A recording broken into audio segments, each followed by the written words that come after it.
Just keep swimming, just keep swimming, just keep swimming, just keep swimming. That's pretty much the song that all nurses sing to themselves on their way into their hospital shift. Instead of saying swimming, we're saying just keep nursing, just keep nursing. Hello, listeners, and welcome back to another week's episode of the Mercenary Podcast. This is your host, Nurse Rick speaking. And this week's topic, we're going to cover the nursing shortage. What is the nursing shortage? It is what it says it is. It's a growing concern among the American Association of Colleges of Nursing, hospital systems, federal and state governments, and your grandparents, whose butts you already told them you have no interest in wiping. Well, if we don't have nurses, I guess we'll just sit and shit unless you do it. The shortage has popped up in the media for a couple of decades, but now it's looking like an even more dire issue for the coming decades. As more and more boomers, quote unquote, reach the age of 65 and are retiring with more than one health issue, generally 2 to 3 to 4, and once those health issues progress, it progresses into other health issues because, you know, everything in the body is connected. So that's going to be a problem. Since COVID-19 bent us over a barrel as the healthcare industry, the field of nursing has gotten even harder due to high burnout rates, worsening staffing issues, not enough students graduating to fill gaps, and other factors, some of which I'll probably fail to mention. The concerns for nursing shortages are real. Really, really, really bad things happen when you don't have nurses. Standards of care are very high in America. We expect excellence in care, and nurses expect themselves to provide that. When nurses are understaffed, especially in acute care settings, hospital care, nurses that are already stretched thin have to take on more patients that shift. That's a very bad thing for patients, because when nurses are stretched thin, death tends to trend upward. Don't believe Grey's Anatomy. The docs aren't circling patients' beds all day. They don't make out in the supply room. Honestly, the reason that doesn't happen is because they don't have access on the units to the supply rooms. Those are for nurses and techs. I have to go get things from the supply room for doctors when they come up all the time. I'm happy to do it. Your nurse is 50%, probably more, one of your most frequent personal interactions throughout the day. 50% of your time or more, you're going to see your nurse, or your tech, or the charge nurse, or another nurse. But for 5 minutes a day, you'll see your doctor. For 10 minutes a day, you might see physical therapy and occupational therapy. If your nurse is supposed to have 3 patients for a safe day, but they and all their colleagues are in 4 patient assignments, that's a problem. That's a real big problem for them and for you as a patient. Now, we're going to talk about burnout. To build off the last slide, when nurses daily are subjected to that level of stress and feeling like they can't do their jobs, legitimate concern for losing their license to practice, and this overwhelming feeling of dread that you're just a cog in a machine that can't make a difference in their patients' lives, you get burnout and you want to stop. During COVID, over 100,000 nurses left the profession altogether. Ain't that some shit? It wasn't nurses that were close to retiring either. A large majority were nurses between the ages of 25 to 35, meaning they had just graduated from their nursing program most likely, or only had around a decade of experience. And they said, F this, I'm out. Since the pandemic, more nurses have left because of burnout, making the staffing even tighter around the country, which will lead to more burnout. Do you see how this vicious circle just comes around? People get burnout, they leave, makes it harder for everyone else, and then they burn out too, and then all of a sudden, you don't have anyone to take care of you in the hospital or at your doctor's office. It's kind of bananas to think about. Think about how much pressure is already on nurses with just a regular assignment. Then coming into work and seeing you have double the workload because you're understaffed. Yeah, it's a real recipe for wanting to GTFO of the field. That means get the F out of the field. I don't know if you need to specify that. Next, we're going to go ahead and talk about the nursing pipeline. We want more nurses. We need more nurses. We really need more nurse educators.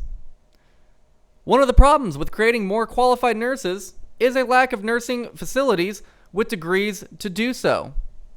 Well, nursing faculties with the degrees to do so, I should say. The problem is so bad that between 2020 and 2021, nursing schools had to turn away almost 92,000 qualified applicants. To put that into context, we had 100,000 nurses leave during the pandemic. That same time frame, We had 100,000 people that said, I would like to get into school to help and be qualified to do this job. And the schools had to say no. Why did they have to say no? Because there aren't enough PhD or master's degree nurses to be able to teach the classes. So not only are nurses leaving, but people who want to be nurses can't even get into the programs because there aren't enough people to teach them. Another problem with that is once you get your PhD and master's degree and you become a faculty teacher to teach nurses in college, you're probably taking a pay cut. If you want to make more, you can, but you're probably going to have to work at multiple universities, and you're going to have to manage the clinicals and all that kind of good stuff. It's a big pain in the ass. Next, we're going to go ahead and talk about something that I know is a hot topic with nurses. That is going to be pay problems. Another documented reason that nurses either left hospitals to travel nurse or leave the hospital altogether was pay.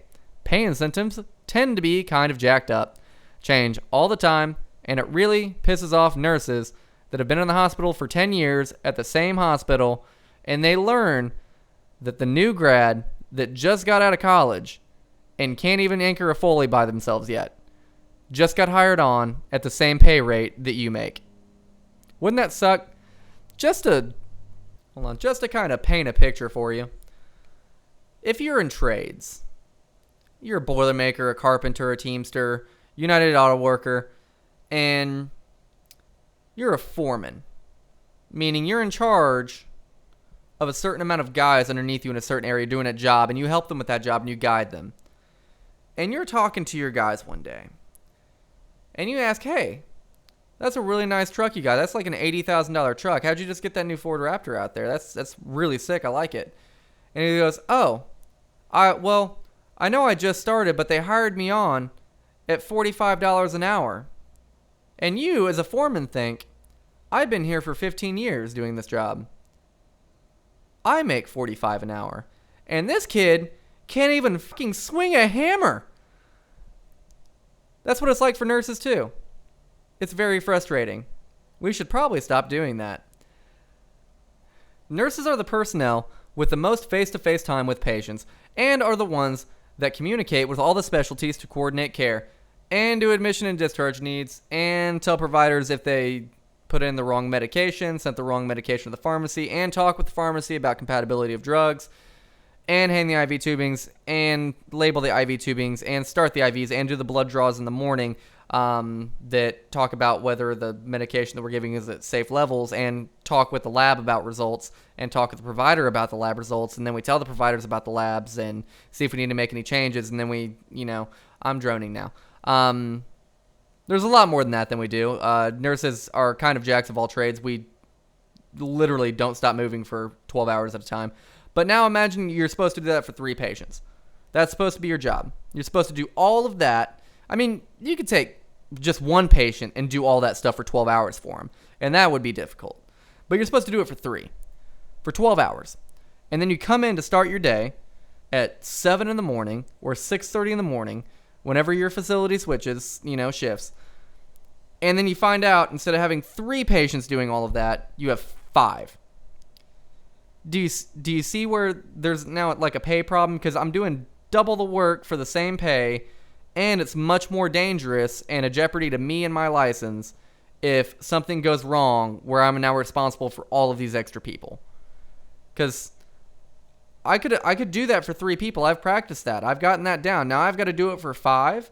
There's going to be things that are missed. There can be very negative consequences because of that. It becomes dangerous very quickly. And I mean, I'm not calling out any hospital in particular. This is happening at hospitals absolutely across the country. It's an issue that we all need to look at. It's not going to get better on its own. It's something that we need to incentivize people to try to get into nursing school, to want to be in this profession. We need to incentivize hospitals to want to pay their nurses better if they're going to be putting them through this stuff, because it jeopardizes their license that they are paying out the ass for at the end of the day with student loan debt, and you're just kind of getting dicked over. So with that, I hope you all enjoyed this week's episode, but I'm not going to leave without our mercenary fun fact. So this week's medical fun fact is going to come from microbiologysociety.org, and it's actually about the history of antibiotics. If you remember last week's fun fact, it was about mercury being used to treat syphilis. Well, this was the cure to that. Alexander Fleming was, it seems, a bit disorderly in his work in accidentally discovering penicillin. Upon returning from a holiday in Suffolk in 1928, he noticed that a fungus, Penicillium notatum, had contaminated a culture plate of Staphylococcus bacteria he had accidentally left uncovered. The fungus had created bacteria-free zones wherever it grew on the plate. Fleming isolated and grew the mold in pure culture. He found that P. notatum proved extremely effective even at very low concentrations, preventing Staphylococcus growth even when diluted 800 times, and was less toxic than the disinfectants used at the time. So thank you, Alexander Fleming, for your contribution to science and medicine with the invention of penicillin, which is actually the go-to treatment for syphilis. Yep. Even still, to this day, CDC. Single long injection of long-acting benzathine penicillin G can cure the early stages of syphilis. So we went from using lead to using this dude's accidental culture mold to treating one of the, deadliest STDs that has been spread around. Yeah, pretty fascinating. So thanks again, Alexander Flemington, for your contribution to that. Thank you for giving us the precursor to all antibiotics that we currently use modernly that keep us safe from microorganisms and little nasties that we can't see. You're a rock star in my book. Well, anyway, that's going to do it for this week's episode of the Mercenary Podcast. I do hope y'all enjoyed. I hope y'all learned something about the nursing and healthcare industry a little bit in that snippet of an episode. And I hope that we can make some changes together as a community, as a country, as a person that's going to one day need healthcare myself. And hopefully we can kind of come together and help resolve these issues. But anyway, I'm going to stop ranting about that. I'm going to go ahead and just put in my plug now for my website, themercenary.com, which, holy crap, 2 months later, is finally fixed. Better late than never, though. So go check out that website. Go check out themercenaryshop.com if you want to check out and buy some merch. Also, check out the Facebook, the Instagram, the Twitter, the X, the YouTube, Rumbles Up. Thank you guys for listening. Thank you for supporting. And I hope that you all have a wonderful week or weekend whenever this uploads.